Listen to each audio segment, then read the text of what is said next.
मित्रों नमस्कार। बातों बातों में कि आज की कड़ी में आपका मैं हार्दिक स्वागत करता हूं। ये नए साल का पहला बातों बातों में है जो हम प्रस्तुत करने जा रहे हैं। 164वीं कड़ी, जिसमें एक बहुत अच्छे इंसान, बहुत अच्छे अभिनेता, जिनकी मिर्ज़ापुर वेब सीरीज में बड़ी महत्वपूर्ण भूमिका थी, नकारात्मक भूमिका थी, लेकिन उसी नकारात्मक भूमिका से उन्होंने अपना ध्यान आकृष्ट किया। ऐसे प्रमोद पाठक जी से हम बात करेंगे। अब से थोड़ी देर में वो हमारे बीच उपस्थित होंगे। कैसे सर? हाँ। बताइए। मैं मैं अच्छा हूँ और मिर्जापुर देखकर तो मैं आपका बहुत प्रशंसक हो गया। अरे और सर, शुक्रिया, धन्यवाद। फिर ये संयोग ऐसा रहा कि आपका भोपाल आना हुआ और मुमताज भाई के साथ जब आपका फोटो देखा तो मैंने कहा कि आप आए और चले गए तो उस दिन शायद आप एयरपोर्ट जा चुके थे, तो मुमताज भाई ने कहा कि अब शायद मुश्किल होगा, तो हाँ, हमने कहा क्योंकि हम इस हम बहुत कार्यक्रम दिनों में। से मिलने की कोशिश कर रहे थे, मैं और मुमताज भाई, पर हो क्या रहा था कि मेरी शूटिंग की वजह से और कुछ उनकी व्यस्तता की वजह से हम लोग का मिलना हो नहीं पा रहा था। तो जिस दिन मुझे निकलना था उसके एक रात पहले ही बस मुलाकात हुई उनसे, तो हाँ, इसलिए थोड़ा। जी जी जी। अब ये जरूर है कि अब अगले बार आप भोपाल आओगे तो फिर हम मैं लोग जरूर मिलेंगे। मिलूंगा आपसे, जरूर सर, आराम से जरूर मिलूंगा आपसे। मैं एक तो अपने बारे में बता दूं क्योंकि आपसे मेरा नया परिचय है। सिनेमा जी जी पर मैं करीब 20-25 वर्षों से देश के पत्र पत्रिकाओं में लिखता हूँ, जी। एनालिटिकल आर्टिकल और इंटरव्यू वगैरह। और इसके अलावा 2 साल पहले नेशनल अवार्ड मिला मुझे best writing on cinema category में। अरे वाह! जो जो बधाई, नेशनल अवार्ड। बहुत बहुत बधाई थैंक यू। आपको। तो जी। ये है, और ये कोरोना काल में हमने विशेष रूप से जब ये कह दिया गया कि आप घर में ही सब बंद रहो, बाहर मत निकलो, तो क्या करें, तो ये कार्यक्रम हमने शुरू किया मई में पिछले। अरे अच्छा। और आप ओके सबकी ओके। दुआ से अच्छा एक अच्छा, सौ ये लॉकडाउन में ही चौसठवें शुरू हुआ सिनेमा। इसका मतलब। अरे वाह, हाँ। चलिए, बहुत ही बढ़िया। जी हाँ। तो अब मुझे आपके बाकी काम को देखने की बड़ी इच्छा जागृत हुई जब से मैंने ये मिर्जापुर देखा। अच्छा, तो जी हाँ। अब मैं धीरे से ये सभी देख लूंगा, रक्तांचल और सारी फिल्में वगैरह, रईस। जी हाँ। जी जी जी जी। आप क्या आप मूल रूप से आपका निवास कहाँ पर है, बॉम्बे में है जी, या मैं बाहर? वैसे हूँ उत्तर प्रदेश से, हाँ हाँ। सुल्तानपुर, एक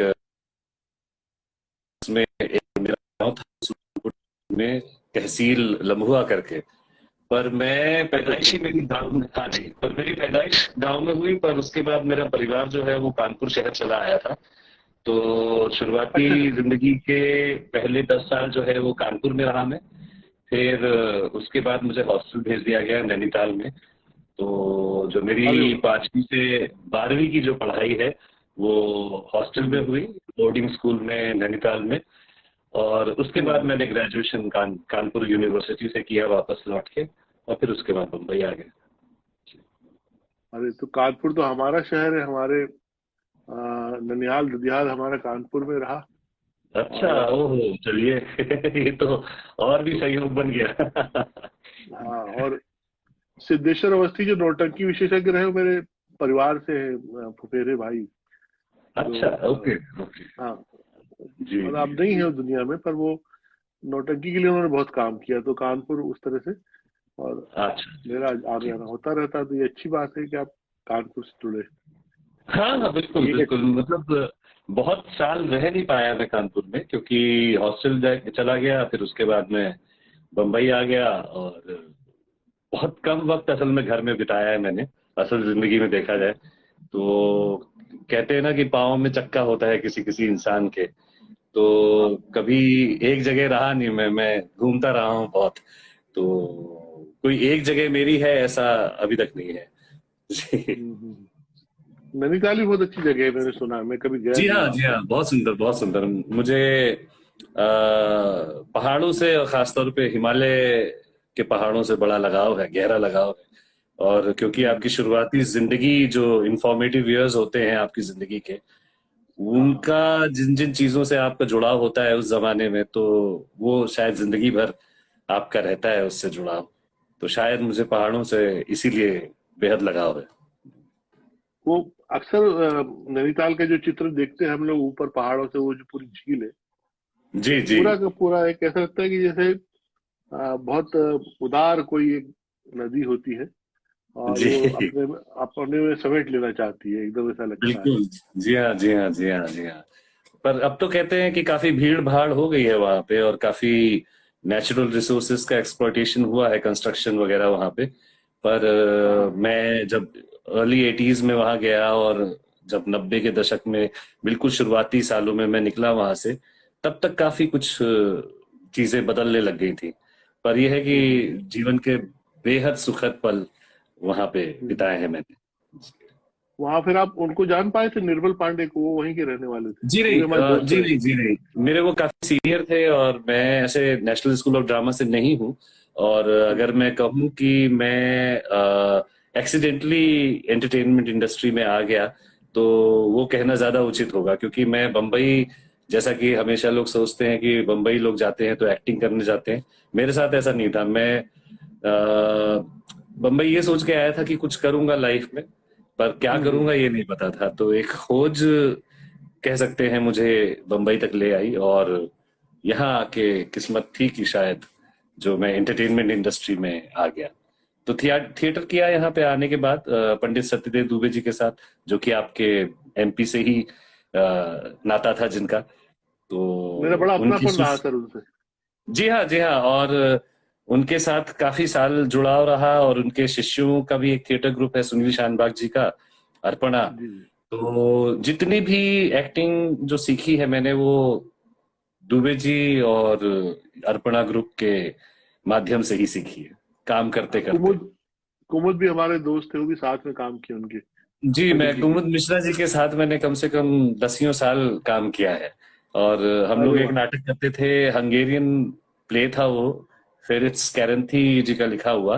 रघुवीर हाँ सहाय हाँ। जी ने उसका हिंदी में अनुवाद किया था, गरम कमरा करके। अच्छा तो अच्छा, वो क्या बात हमने है। दसियों साल हम लोगों ने साथ में, उसमें दो ही कैरेक्टर का नाटक था, और कुमुद जी करते थे और मैं करता था। तो बहुत साल हम लोगों ने साथ में उस नाटक में काम किया। जी, बड़े अच्छे मित्र हमारे हैं वो। मित्र। हाँ हाँ, बहुत अच्छे। जी, भोपाल से ही है, भोपाल के गौरव। जी, जी, जी। यहाँ अभी हमारी एक मित्र नैनीताल से हैं, यामिनी खन्ना, पूछ रही है आपसे किस स्कूल से आपने किया। जी, मैं बिरला विद्या मंदिर का पढ़ा हुआ हूँ। यामिनी जी, शायद आप बिरला के लोगों को अगर जानती होंगी, तो उस समय हमारे प्रिंसिपल एस के गुप्ता हुआ करते थे।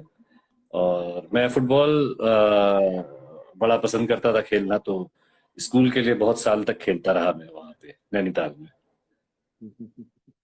क्या बात है, वाह। ये लेकिन तभी थिएटर से जुड़ा होने के कारण ये आप में किरदार में उतर जाने की असाधारण क्षमता आपने पैदा की। जी। जी, मतलब मैं अगर ईमानदारी से कहूँ तो ऐसा कोई प्रोसेस नहीं है जो मैं कैरेक्टर में उतरने के लिए तैयारी करता हूँगा। हमारे यहाँ कहा जाता है कि repeat, perform, repeat, perform, repeat, perform.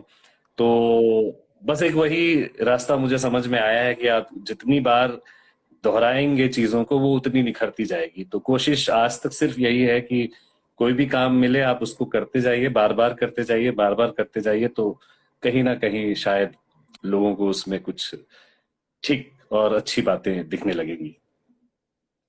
अच्छा, घर में माता पिता चाहते थे कि आप इस क्षेत्र में आओ? यहाँ पे थोड़ा सा यहाँ पे असल में थोड़ा सा प्रॉब्लम ये था कि मैं ब्राह्मण परिवार से, और 90s, बिल्कुल मैं 91 92 की बात कर रहा हूँ, ये जब मैं ग्रेजुएशन खत्म करके बम्बई आया। तो क्योंकि हम्म, हमारा बिजनेस फैमिली से नाता था, हमारी बिजनेस क्लास फैमिली थी।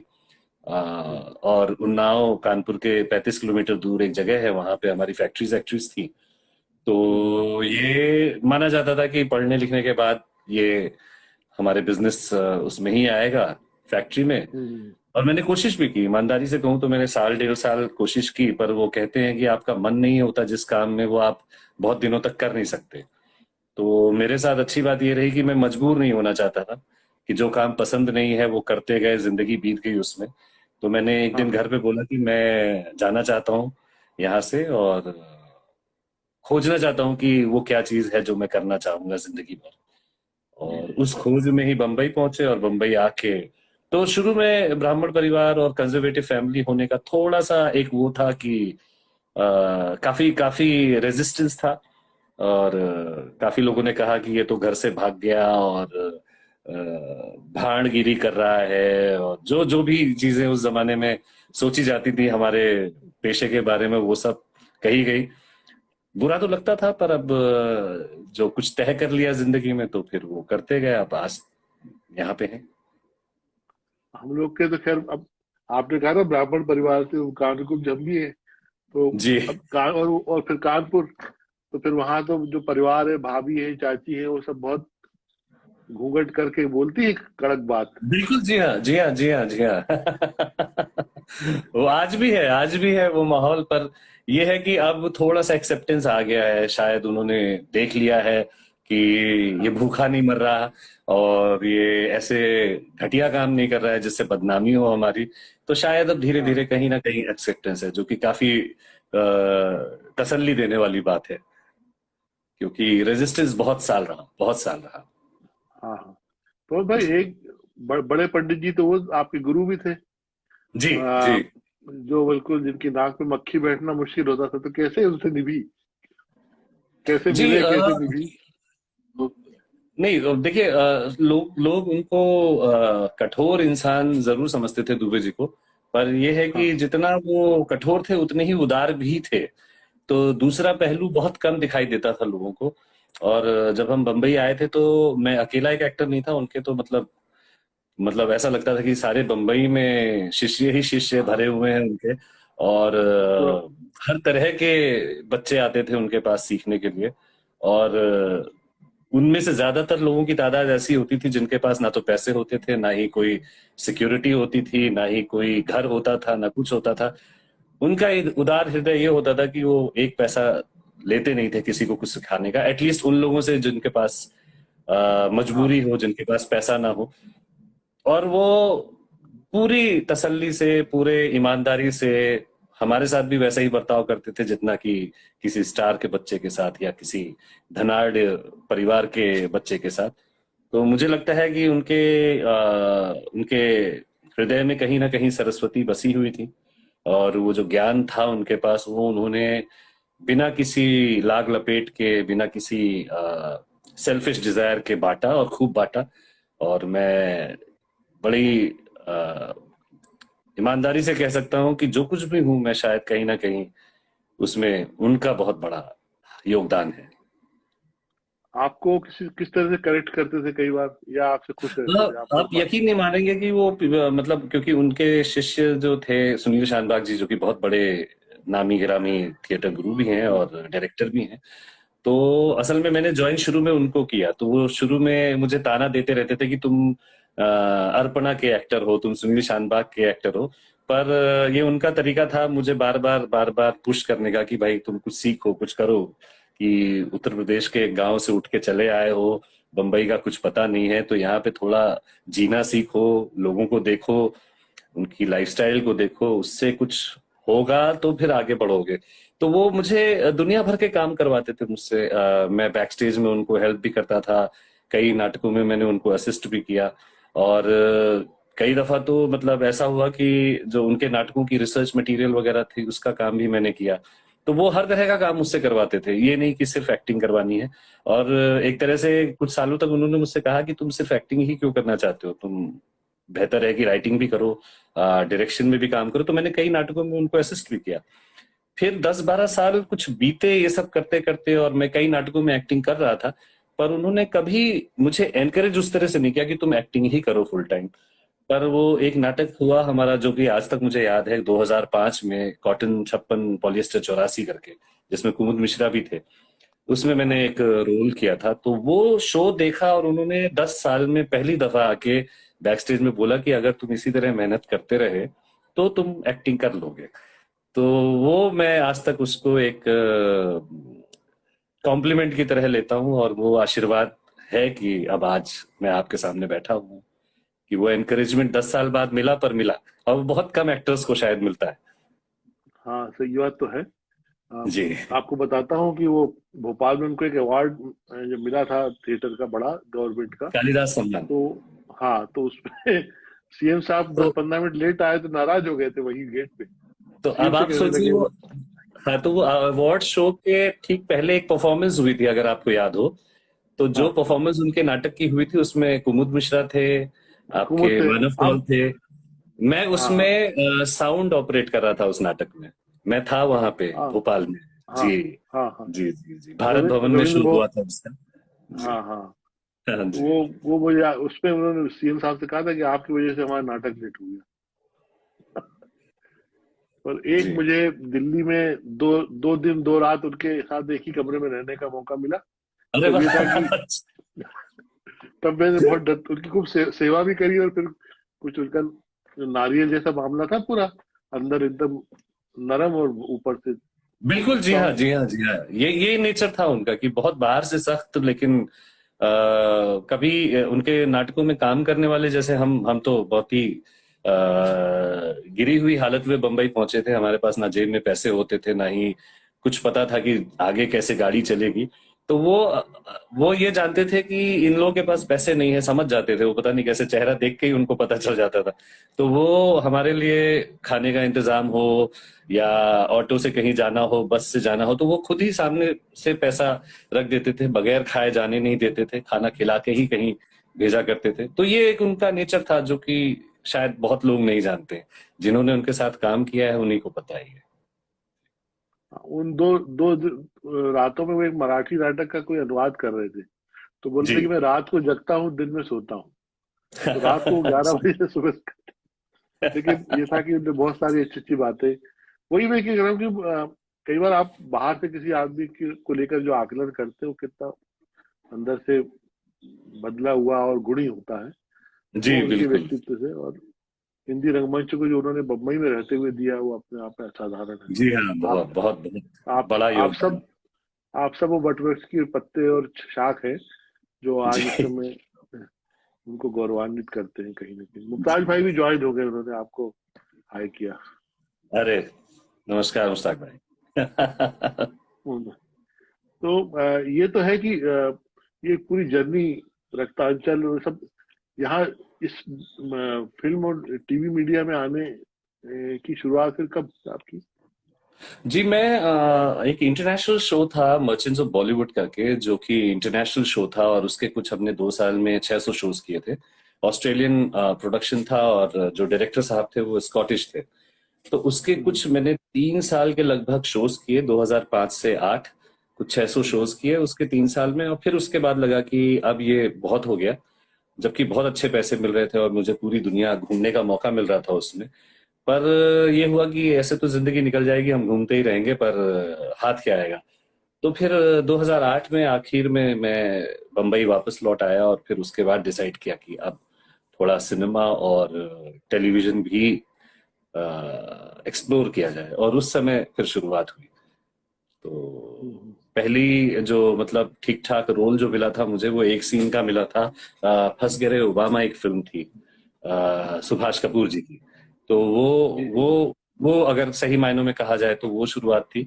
और फिर उसके बाद अनुराग कश्यप जी के साथ मैंने गैंग्स ऑफ वासेपुर की, और वहां से एक सिलसिला एक्टिंग का मीडिया के लिए शुरू हुआ। उस फिल्म ने बहुत सारे कलाकार दिए हमारे सिनेमा को, बहुत जी हाँ, वो गुणी। कमाल की बात है।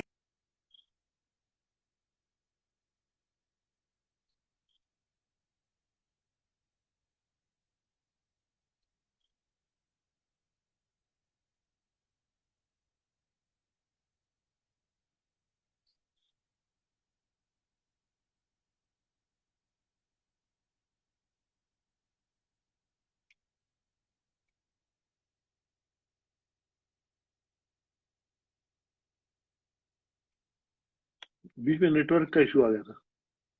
जी जी तो वो आप जो गैंग ऑफ वासेपुर से हमारी बात शुरू हुई थी कि वो जी हाँ एक जी ऐसी हाँ। एक ऐसी फिल्म थी जिसने बहुत सारे कलाकार सिनेमा को दिए। बिल्कुल, और वो जो हीरो और फिल्मी एक्टर ना दिखने वाले जो एक्टरों को स्क्रीन पे वो लेके आए कश्यप साहब, आई थिंक हाँ वो एक बड़ा, एक अच्छा शुरुआत थी, एक अच्छी, जिसमें हमारे जैसे चेहरे मोहरे वाले लोगों को काम मिलना शुरू हुआ स्क्रीन पे, अच्छे रोल्स मिलने शुरू हुए।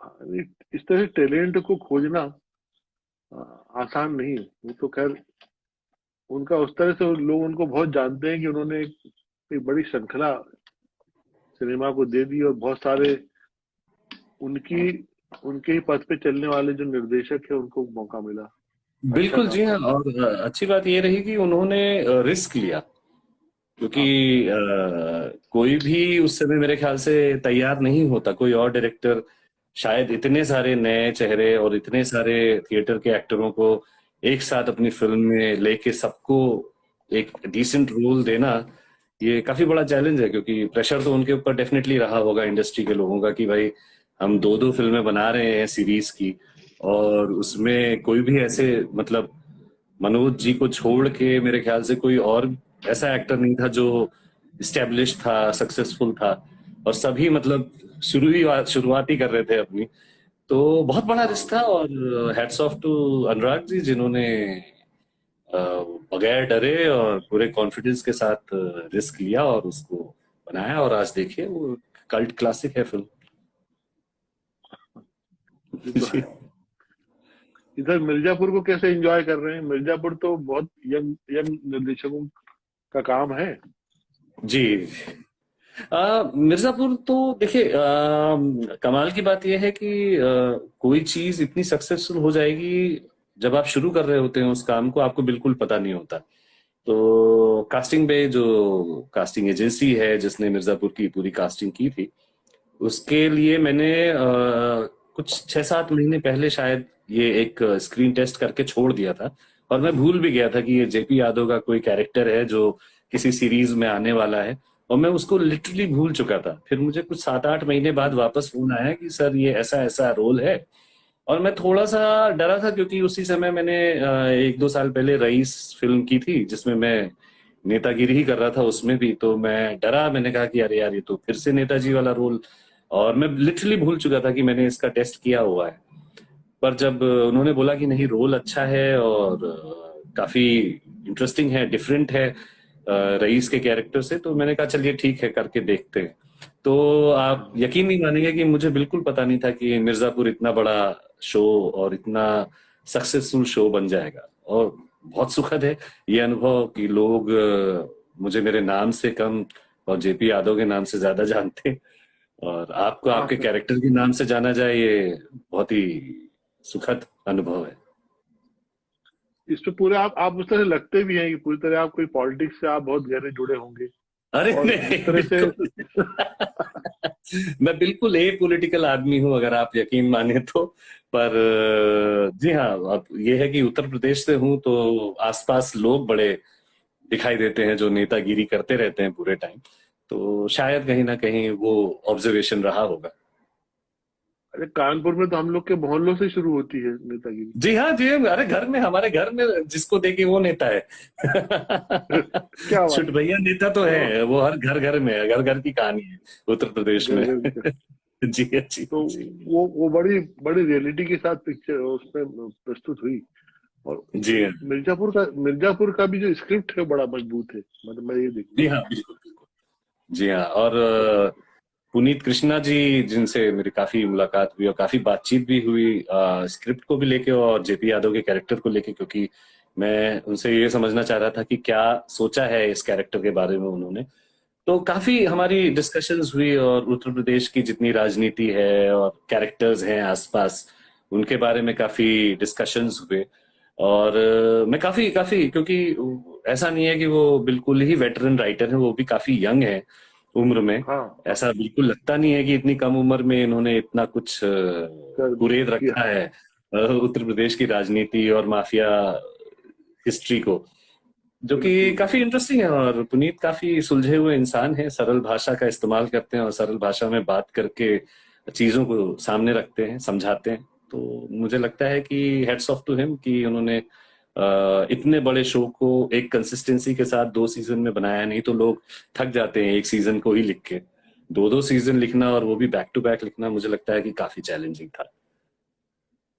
अरे एक बात है इधर, एक मैं अब एक दूसरे विषय पे आना चाहूंगा। और जी ये हम सबकी छोटी मोटी समस्या तो है ही कि जैसे मिर्जापुर उस तरह से बड़ा अच्छा लगा, लेकिन जी जहां जहां कहीं वो भाषा गड़बड़ाई है या कुछ ऐसी स्थितियां हुई तो वहां हम लोग बड़ा चकराए रहे। और ये भी रहा कि जैसे कुछ मित्रों को जैसे शेयर किया तो हमने ये कहा कि भैया घर में ये मत बताना कि हमारे द्वारा दी गई। जी।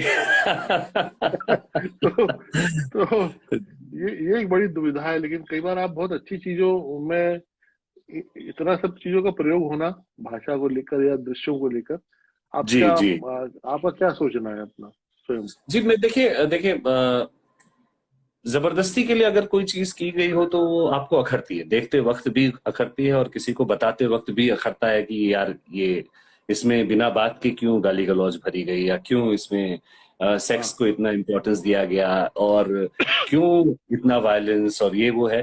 पर अगर आप देखें तो रियल लाइफ में भी कहीं ना कहीं है, ये सब चीजें ये होती तो हैं। है। पर अब ये है कि क्योंकि ड्रामेटिक मीडियम है, विजुअल मीडियम है, तो आपको थोड़ा सा हाइटेंड रियलिटी वाली चीजों को दिखाना पड़ता है, थोड़ा सा बढ़ा चढ़ा के दिखाना पड़ता है। पर हम्म, उसका ये मतलब नहीं है कि ये गैर जरूरी था और स्क्रीन पे नहीं दिखाना चाहिए था। कभी कभी मुझे लगता है कि गाली गलौज तो आम जिंदगी में हम हमेशा इधर उधर यूज करते हैं, और अगर हम आम व्यक्ति और आम इंसान का रोल कर रहे हैं स्क्रीन पे भी, तो क्यों नहीं थोड़ी बहुत जहां जरूरी हो वहां पे गाली का होना, मुझे ऐसा नहीं लगता है कि गलत है। मुझे लगता है कि क्यों नहीं होना चाहिए ये, क्योंकि ये ultimately art mirrors the society. जो सोसाइटी है उसको कहीं ना कहीं आपको एक दर्पण दिखाता है जो आर्ट है।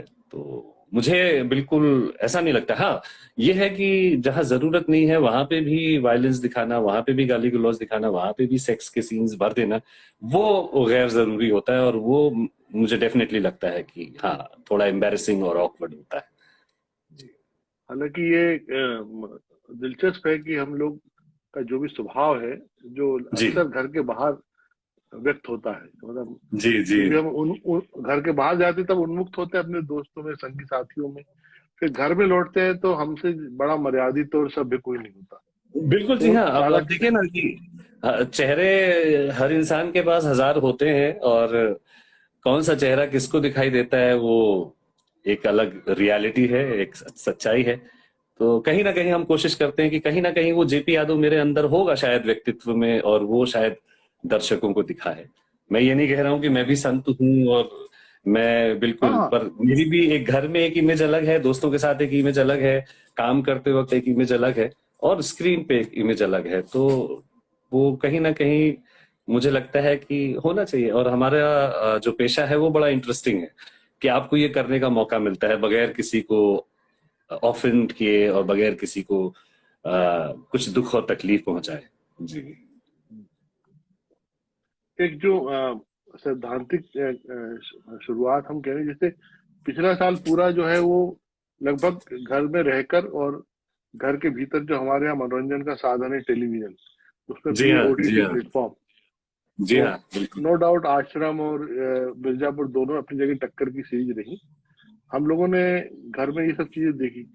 सिनेमा, बिल्कुल। अब कोविड के कारण जो सिनेमा को चैलेंज आया है, और जो जो दूसरी प्रदर्शनकारी कलाएं हैं कल्चर में भी, गायन वादन नृत्य नाटक ये सब, तो ये जी हाँ। आपको क्या लगता है कि ये सब चीजें अभी जल्दी से छट जाएंगी, या अभी हमको कुछ और स्ट्रगल करना मुझे पड़ेगा? मुझे सर ये लग रहा है कि इट्स ऑल अबाउट कॉन्फिडेंस। वो एक कॉन्फिडेंस लोगों के अंदर अगर जितनी जल्दी आएगा उतना अच्छा है, क्योंकि अभी लोग डरे हुए हैं शायद, लोग अनड्यू रिस्क नहीं लेना चाहते। और वो क्योंकि सरकारों की तरफ से भी परमिशंस बहुत लेट आई हैं कि थिएटर खोले जाएं और सिनेमा हॉल खोले जाएं, तो जितनी देर से जो चीजें खुली हैं उनको थोड़ा पनपने में, वापस अपनी नेचुरल लाइफ में आने में थोड़ा सा वक्त तो लगेगा। मुझे लगता है कि दो तीन बड़ी फिल्में रिलीज होंगी, और लोग जब जाएंगे थिएटर में और देखेंगे उनको, और रियलाइज करेंगे कि आम जिंदगी के जो रिस्क ले रहे हैं उतना ही रिस्क वो सिनेमा देखने में भी है और थिएटर देखने में भी है,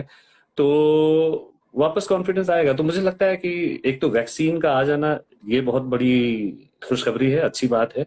और ऊपर से दो तीन कुछ बड़े काम, बड़ी फिल्में और अच्छे नाटक, बड़े नाटक अगर नए आएंगे और लोगों को पसंद आएंगे, तो ऑडियंस वापस जाके देखना शुरू करेगी। तो मुझे लगता है 6-7 महीने में एक उम्मीद है कि शायद बैक टू ओल्ड डेज वापस काम शुरू हो जाए। लेकिन इसी एक साल में सिनेमा और एंटरटेनमेंट हमारे मोबाइल तक आ गया। अब ये जो सारी सीरीज है और ये सब चीजें हम इनको मोबाइल में देख लेते हैं। जी हाँ तो बिल्कुल, ये क्या क्योंकि ये लॉकडाउन दौर भी चलता रहेगा या खत्म हो जाएगा? नहीं नहीं, ये चलता रहेगा सर, ये क्योंकि हमारी जिंदगी तो चलायमान है। हम घर पे तो पूरे टाइम बैठे नहीं रहते हैं, हम ट्रेनों में भी सफर करते हैं, गाड़ियों में भी, टैक्सियों में भी, कैंटीन में भी दोस्तों के साथ गपबाजी करते हैं, पार्कों में भी जाते हैं। तो हम एक जगह तो बैठते नहीं। अब हम टीवी हर जगह लेके जा नहीं सकते हम। तो हमारे पास एक चीज है जो मोबाइल फोन है, और हमारा एक आदत, अब हैबिट बन चुकी है कि हर 10 मिनट में हम कुछ ढूंढते हैं कि मिल जाए और जिसको हम कुछ देर देख सकें। तो मुझे लगता है कि ये रहेगा और ये बढ़ता ही जाएगा, ये कम नहीं होने वाला है। जो मोबाइल फोन और लैपटॉप पे एंटरटेनमेंट को कंज्यूम करने का जो एक नई हैबिट, आदत हमारी पड़ी है, वो मेरे ख्याल से रहेगी अब, और ये बढ़ती ही जाएगी क्योंकि दुनिया भर का मटेरियल हमारे पास है देखने के लिए। अच्छा, मिर्जापुर अभी आगे और बढ़ेगा? जी हाँ बिल्कुल। जो खबर मुझे मिली है, ऑफिशियल तो बिल्कुल पता नहीं है कि क्या हो रहा है उसमें, पर यह है कि मुझे जो बताया गया है अनऑफिशियली कि वो कहानी तय हो चुकी है कि कहानी में क्या होगा, पर स्क्रीन प्ले वगैरह पे अभी काम चल रहा है। तो होपफुली जल्दी ही लिख लिया जाएगा, पर डेफिनेटली सीजन 3 तो बनेगा। उसमें आपका जी, हिस्सा भी मैं है? वही बता रहा हूँ कि मुझे कुछ बताया नहीं गया है, मुझे बताया नहीं गया है कि जेपी यादव का क्या होगा उसमें। पर हाँ। देखते हैं अब, राइटर्स और प्रोड्यूसर्स और जो हमारे क्रिएटिव टीम है उनके ऊपर डिपेंड करता है कि किसकी जर्नी कहाँ जाएगी। आप भोपाल आए थे, वो भी कोई क्रिएटिव एस्पेक्ट था आने के लिए? कोई जी हाँ शूटिंग? जी हाँ, मैं एक शूटिंग के सिलसिले में ही वहां पे आया था। कोइंसिडेंटली जो डायरेक्टर और शो रनर हैं उस पर्टिकुलर शो के, वो भी सुभाष कपूर जी ही हैं, जिन्होंने मुझे पहला एक इंटरेस्टिंग पहला रोल फिल्म दिया दिया था था। बसकर ओबामा में। जी हाँ, हाँ। तो उन्हीं का शो है। ये किसी बहुत बड़े प्लेटफॉर्म के लिए बन रही है। अभी कुछ टेंटेटिव नाम है, पर वो भी पॉलिटिकल ड्रामा है। महारानी टेंटेटिव नाम है, पर मुझे लगता है कि शायद उसका नाम भी बदला जाएगा। बदलेगा। जी जी जी अच्छा। जी, पर बहुत ही बढ़िया स्क्रिप्ट है, और अप्रैल मई जून के बाद शायद आनी चाहिए। तो हम लोगों ने जो बहुत बड़ा हिस्सा है उस सीरीज का, उसकी शूटिंग हाँ हाँ। बनारस और अपना भोपाल और भोपाल के आसपास के इलाकों में की। आपका काम हो गया पूरा उसमें? जी नहीं जी नहीं, अभी फरवरी में भी कुछ वक्त बाकी है। कुछ दिन और शूटिंग करनी है मुझे। कुछ 18-19 दिन मैंने भोपाल में शूटिंग कर ली है।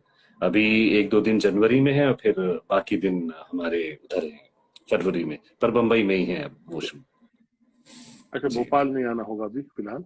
नहीं नहीं, अब भोपाल आना भी होगा तो किसी और सिलसिले में, किसी काम से आना होगा। जी। और नए अनुबंध क्या है इन दिनों, इन सब कामों के आ, साथ? जी, हमारे यहाँ ये कह लेते हैं कि जब तक काम हो ना जाए और काम दिख ना जाए हाँ। लोगों को, तब तक ये मन नहीं मानना चाहिए कि आपने काम कर लिया। पर यह है कि फरवरी में मैं एक और सीरीज की बात चल रही है जिसकी शूटिंग यूपी में ही होने वाली है, और शायद मेरे गृह क्षेत्र में ही हो, कानपुर के हम्म, आसपास के इलाकों में। तो हम्म। वो एक फरवरी के पहले या दूसरे हफ्ते में काम शुरू होने वाला है। और बाकी दिल्ली में कुछ काम अभी जनवरी के महीने में है। तो एक सिनेमा का है और एक वेब सीरीज का है। फिलहाल तो अभी ये दो काम शुरू होने वाले हैं। पर यह है कि जब तक इसका जो अभी शूटिंग मैं कर रहा था उसका काम कंप्लीट नहीं होता, तब तक मैं दूसरे काम नहीं शुरू कर सकता। आप लोगों ने, उत्तर प्रदेश सरकार बहुत इन दिनों सिनेमा को प्रोत्साहित कर रही है। वहाँ जी हाँ उन्होंने, बहुत। सीएम साहब ने इंडस्ट्री भी आगे आएगी ऐसा घोषित किया है। जी तो उसी की वजह से पिछले 2-3 सालों में उत्तर प्रदेश की पृष्ठभूमि में बहुत सारी फिल्में बनी और प्रदर्शित हुई। जी हाँ जी कागज हाँ, भी उदाहरण है नया, सतीश बिल्कुल कौशिक जी जी हाँ की कागज। तो जी हाँ ये जी हाँ। अब मुझे लगता है कि आपका राज्य उस तरह से थोड़ा सा आगे है, फिल्म फिल्म वालों को प्रोत्साहित करने में और फिल्म के लिए संभावनाएं जुटाने में। इसके जी पीछे हाँ, क्या लक्ष्य क्योंकि लगता है आपको? जी देखिए, मुझे मुझे ये लगता है क्योंकि ये हम उसको बॉलीवुड कहते हैं, पर बॉलीवुड गलत शब्द है। हम इसको हिंदी सिनेमा का नाम दें अगर, मतलब हिंदी फिल्म इंडस्ट्री का नाम दें तो ज्यादा बेहतर है। हम्म, अब क्योंकि हिंदी भाषी लोग जो हैं, या तो आपके एमपी में मिलते हैं, राजस्थान में मिलते हैं, दिल्ली दिल्ली के आसपास के इलाके, यूपी, बिहार, इन क्षेत्रों में ही हिंदी भाषी लोग हैं। हिंदी का मटेरियल जो है, सॉफ्टवेयर जो है, उसको कंज्यूम करने वाले सबसे ज्यादा लोग यही हैं। तो लाजमी है कि लोग अब उस पृष्ठभूमि की कहानियों को ज्यादा पसंद करेंगे और उसको ज्यादा कंज्यूम करेंगे जो उनकी लाइफ से रिलेटेड लगे, उनके आसपास की जिंदगी के बारे में ज्यादा लगे। तो मुझे लगता है कि पिछले कुछ सालों में रुख जो मुड़ा है वो असल जिंदगी के पास की कहानियों का मुड़ा है।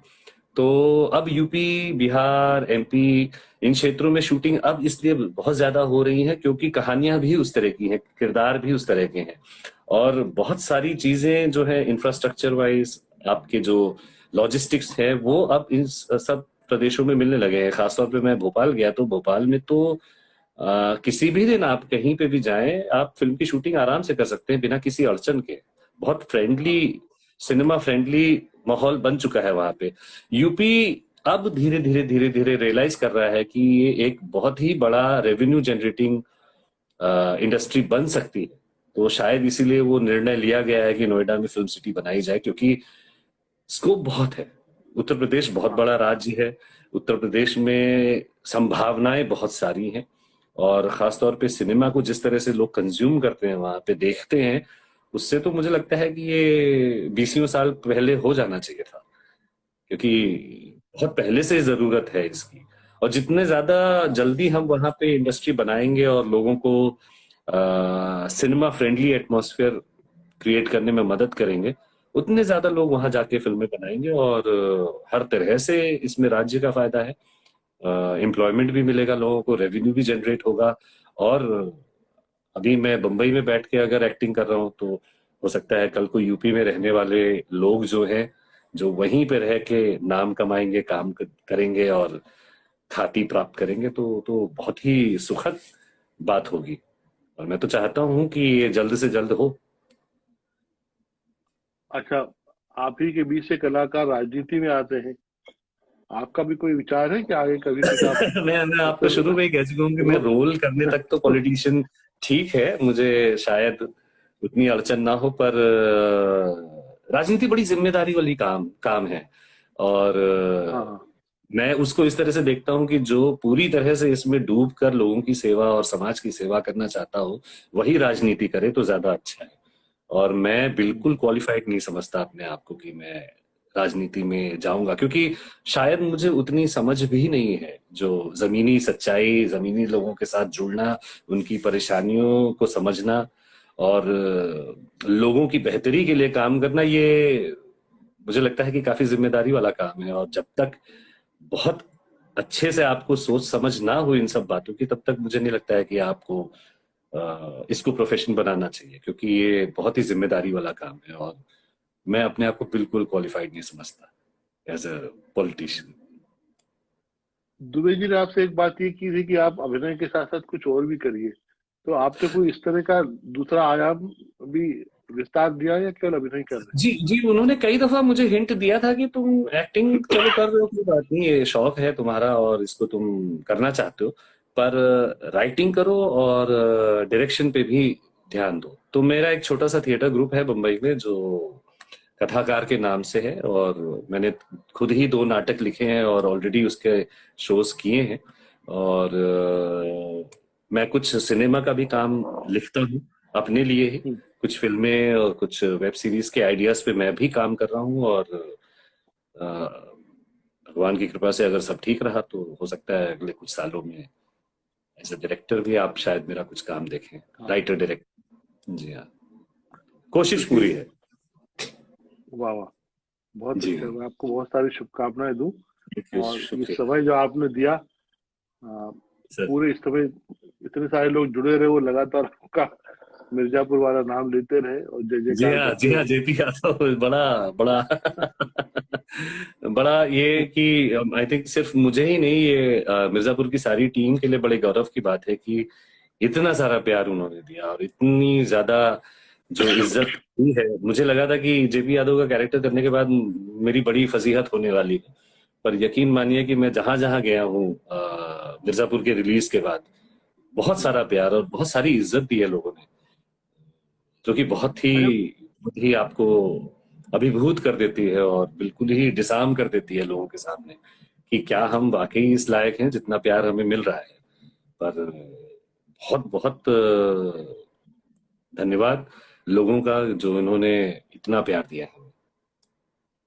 मैं बल्कि कुलभूषण जी का अभिनय देख के चकित हूँ। मैं उन पर एक अलग से आर्टिकल लिखना चाहता हूँ। जी हाँ, जी हाँ।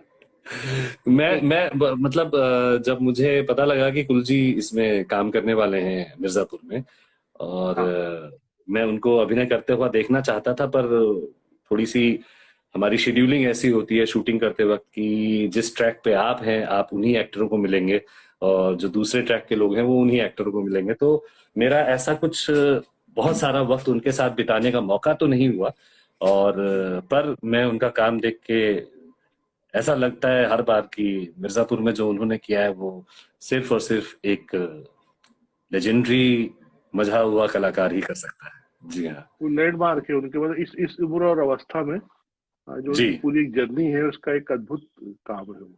और हम तो मतलब बड़े प्राउडली कह सकते हैं कि हमने एक ऐसा शो किया है जिसमें कुल जी जैसे अभिनेता ने काम किया है, तो हमारे लिए तो जिंदगी भर कहने के लिए हो गया। भले ही स्क्रीन स्पेस हमने साथ में शेयर नहीं किया है, पर मैं प्राउडली कहता हूँ लोगों को कि ये एक पर्टिकुलर शो है जिसमें मैंने कुल जी के साथ काम किया। और भी कलाकार बहुत ही हम्म, हाँ, प्राउड नहीं, काम वैसे सभी। मूवमेंट है हमारे लिए। हम्म, जी हाँ। मैं जैसे मतलब अली फजल के लिए मेरे को लगता है कि इतना इनोसेंट और इतना भोला चेहरा लेकर, जी और हाँ, इतना बिल्कुल। इतना, हाँ, कि वो, जी हाँ। और उसमें वही जो दो भाइयों का जो साथ है, एक दिल से जी हाँ, सोचता है और एक दिमाग से सोचता है। बिल्कुल। तो जी हाँ, जब दिमाग से सोचने वाला जब हट जाता है तो फिर उस अकेले के ऊपर वो फाइट करना हो जाता है कि उसको जी हाँ, अब दिल से भी सोचना और दिमाग से भी सोचना। बिल्कुल। जी हाँ, और सेकंड सीजन में बिल्कुल ही ड्रास्टिक कैरेक्टर ग्राफ चेंज होता है, बदलता है अली का। फर्स्ट सीजन में बिल्कुल ही अलग था कैरेक्टर, और सेकंड सीजन में बिल्कुल ही अलग था, जो मैं कि बस बहुत ही मैं मतलब, कमाल। हाँ, मैं उस लड़के का बहुत मतलब अचंभित हूँ कि ये कैसे कर दिया होगा। जी हाँ, आई थिंक वो एक डिफाइनिंग रोल आपको मिलता है आपके करियर में, और मुझे लगता है कि अली, दिपेंदु, पंकज, इन सब ने पूरा का पूरा जस्टिस किया है अपने कैरेक्टर्स को लेके, क्योंकि ये रोल्स काफी चैलेंजिंग थे, बहुत चैलेंजिंग थे। अच्छा, हम लोग इसलिए भी अट्रैक्ट होते हैं कि जैसे कानपुर के रहने वाले, तो बोली बानी जो है, भाषा, जी वो हाँ। हमको बड़ी मैच अट्रैक्ट करती है। उसके उसकी एक अपनी जो हाँ, लहजा है जी पूरा, हाँ। तो जी जी। वो सब बड़ा प्रभावित करता है। तो इस तरह से वो बड़ा बिल्कुल। बहुत ही सच्चाई के साथ सामने लाई हुई कृति है। और जी। मैं फिर से आपको बधाई देता हूँ कि आप एक इम्पोर्टेंट किरदार के रूप में उसको कंटिन्यू करें, और थैंक यू सो हम लोग मच फिर सर, मिलें। धन्यवाद। जी, मुझे बहुत बहुत मजा आया, बहुत आनंद आया सुनील जी आपके साथ बतिया के, और जितने भी लोग हमारे साथ इस समय जुड़े रहे, मैं उनका बहुत बहुत दिल से धन्यवाद देना चाहूंगा कि इसी तरह प्यार देते सभी रहें और काम को सभी सराहते के रहें। प्रति हमारा जी जी जी, जी, थैंक यू सो मच बहुत सर। शुभकामना। शुक्रिया, नया साल थैंक आपको यू। शुभ हो, अच्छी उपलब्धियां लाई, यही कामना है मेरी। धन्यवाद सर, थैंक यू।